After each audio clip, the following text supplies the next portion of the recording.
Okay, let's see here. Where to begin? My older sister Amber brought up a lot of good points. She's, pretty smart. I definitely need to start trying to approach this more scientifically. And before I even attempt to take the hallucinogenic compound, I need to come up with a basic plan.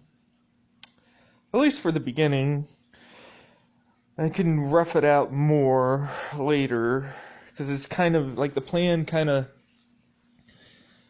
can change depending on what happens. It might be my experience is so bad one time that I never want to try it again and promptly flush it down the toilet or some shit. I don't know. And that's a plan. But the current plan right now is to basically just acquire the compound, leave it alone,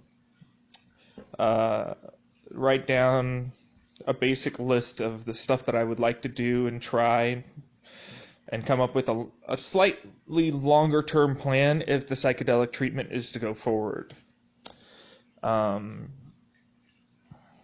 Yes, I would like to properly talk to my psychiatrist and my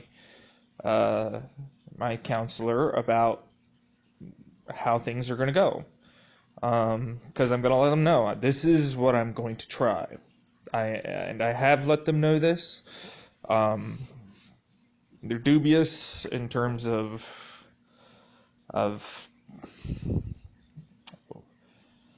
wanting to say that they. What's the best way to? It's not that they don't. The standard response that I always get when anything, even with cannabis, is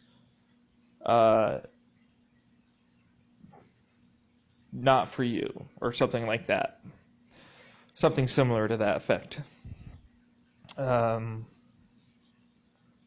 necessarily. That's not true either, because I talked to them about that, and they said basically stay towards higher CBD and other stuff. But yeah, that's neither here nor there, I guess. That's the best way to say it. Like, I get the impression. I can't know their mind, and so I have to take this. So take this with a grain of salt, because it is a bit of a assumption.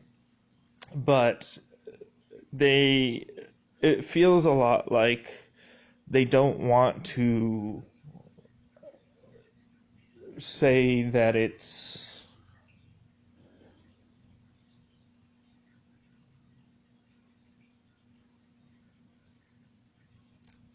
what's the word? Because it's like legality. Like, legally speaking, they're not really allowed to say anything about it, because it's illegal and there are only basic studies being done and so on and so forth. However, my counselor has apparently tried hallucinogenics and had his own ego death and stuff like that. My psychiatrist kind of pointed me in the direction of somebody that was doing a study currently on veterans and didn't really seem so opposed about it, in all honesty. She seemed more ticked off that I decided to stop my bupropion cold turkey instead of weaning off of it. Same with my Lexapro. Other than that, didn't seem to think that it was like, oh my god, I can't believe you're going to do this, or I think that's the worst thing in the world. You know what I mean? There was nothing that was ostensibly stated that you are doing the exact wrong thing. You know what I mean? So I don't know how to phrase it, because they definitely at the end say they don't recommend it. But they also say that they've had their own, it's like it's implied, which isn't really saying much, because I could be interpreting that wrong. So, yeah. But I want to let them know, I definitely want them to see the plan that I have put together that I'm going to use to move forward with. And I need to write that down. And the basic plan is simple. It's get the substance, talk to my counselor and psychiatrist about it one more time, and then talk to them after it occurs to let them know what I've experienced and what might help in terms of what I find out. Set and setting are a big deal. So I have plans for good sets and settings, and I have plans for trying to at least have a basic guide over YouTube, and if not YouTube, then with a guide, then music or nothing. And honestly, that there's a lot of anecdotal evidence of people that don't really have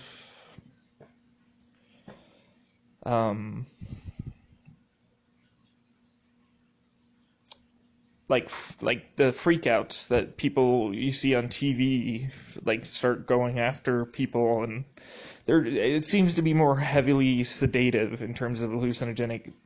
That being said, there's always a risk potential. They're very right. There's a risk of me, even with the first one, having an extremely bad trip and having a problem with hurting people around me or doing something like that.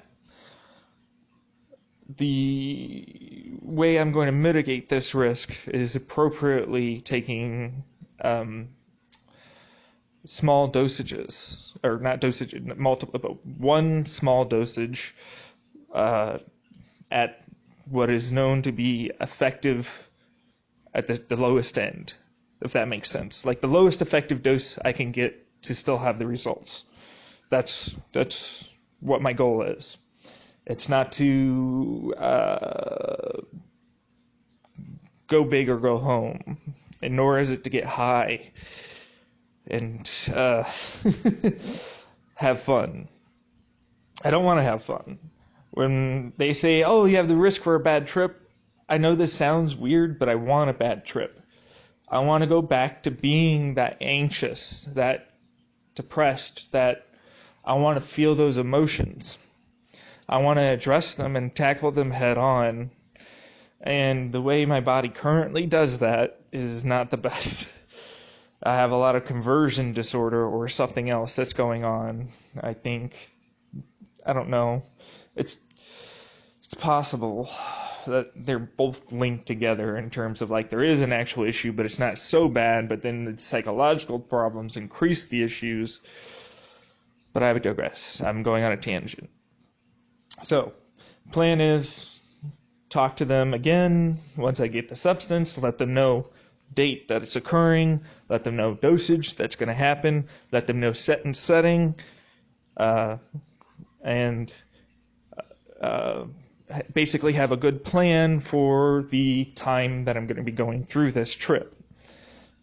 So, a good ambiance and music, good set and setting beforehand, no cannabis for at least 2 weeks, because it showed that cannabis has the potential to increase some of the more significant anxiety and paranoid effects, and I don't want that. So it's definitely a good idea to stop the cannabis.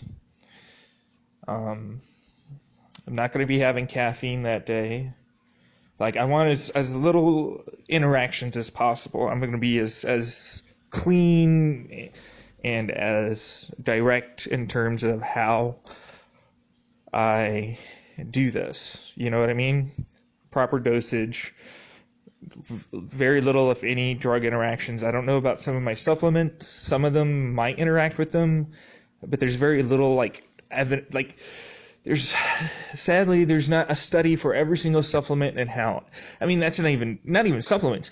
Drugs in general don't have all known side effects and interactions on everybody's genetic information. You know, everybody's different, and everybody can have an interaction that another person might not have. So, yeah. So I want to try and reduce the risk of having significantly bad problems. So proper dosage, low dosage, set and setting, good. Making sure that I have a pull-out mechanism. There are certain things that I can do if certain things are going wrong. And I have experience with extreme paranoia and delusion and anxiety now. And through that experience, I've kind of learned some, basic ways of calming myself down through that and allowing myself to not get too far. It's difficult, but it's doable. And that's really all I have got on that, because I can only do so much to mitigate risk. I can only do so much to increase effectiveness of absorption or whatever, there's only so much I can do. Ultimately, there's always going to be a risk factor. Even if I was with another person that was an expert and everything else, there would always be that risk. Now, granted, an expert can say, look, I don't feel comfortable, I need help and stuff like that. And they might be able to prevent something happening before it happens. That's always a possibility. And I would love to have an expert, but I don't really have any friends or colleagues or anything like that I know of that could help in that regard. So, yeah, I do have to rely on Mom. Personally, I would rather that she didn't get involved. I don't want to have a bad trip, and I don't want to have a trigger from my mother or somebody else. But that might actually be needed, as it might expose a lot of the troubles. So, but that's not going to be my plan for the beginning. Plan is to go slow, see what happens, and go from there. If everything goes well, and the set and setting and everything seems to be okay, and I seem to have gained some experience in how this thing affects me, well, hopefully I'll be able to do the next time a little better. Still going to be the same dosage. We're not doing anything different there. We will not increase dosage. We will not increase times taken. This will be regulated on a schedule and proper dosage. This isn't going to be like my cannabis as needed. This is different. This is a very significantly charged experience. If you're high on cannabis, it's quite a bit different than if you're on hallucinogens. Extremely different. Now, there are certain similarities. If you go towards the top end and get way, way too high, there are reports of people experiencing hallucinogenic things in regards to how that affects them. But that's neither here nor there. The point is that while I have some experience, it does not mean I know what's going to happen. And I need to work on making sure that this is treated properly, this is regulated properly, this is done appropriately and under controlled circumstances as best as I can. And when I say under controlled circumstances as best I can, I mean, unfortunately, it's not going to be with a scientist in the room with only white lights and nothing else around. It's going to be in the house that I have some issues with, and a room that I have some issues with. I will make sure if everything is still continuing the right way. Meaning, okay, so the first experience was good, and it seemed to help out. The dosage was good. Set and setting seemed to do all right.